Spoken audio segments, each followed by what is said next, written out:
Southwest Flight 1496 had a near miss yesterday, and the other aircraft was confirmed to be a Hawker Hunter Mk-56. This thing is owned by a military defense contractor who they conduct military operations in the same airspace that passenger flights currently take off and land. Why is it that military flights keep showing up in these near-miss situations? And why in the world are they allowed to train and operate so close to civilian passenger flights?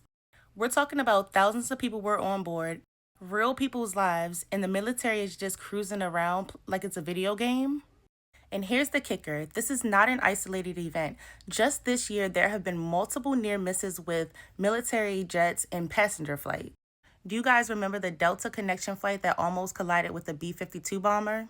That incident occurred last week, and it's like the military just has a free pass to invade civilian airspace, and all of our lives are just collateral damage at this point. Now, before you think that this is bad luck or just an anomaly, let's talk about the FAA, the Federal Aviation Administration.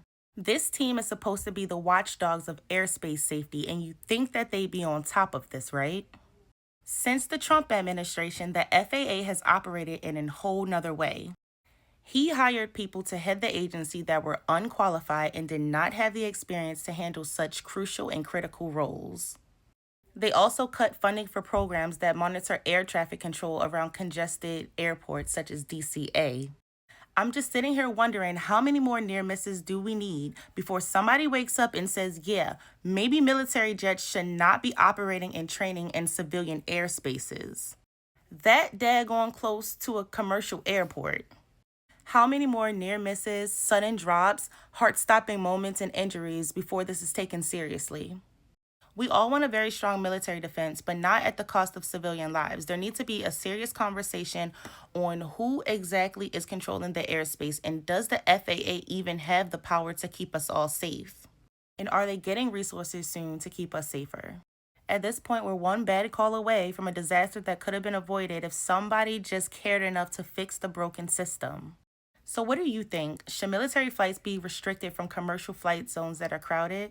Should the FAA get more funding and better leadership, or are we just waiting for a tragedy to occur before we force the change?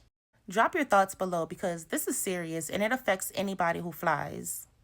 As always, don't forget to share this with a friend, save it for later, and come back tomorrow because this story is still developing.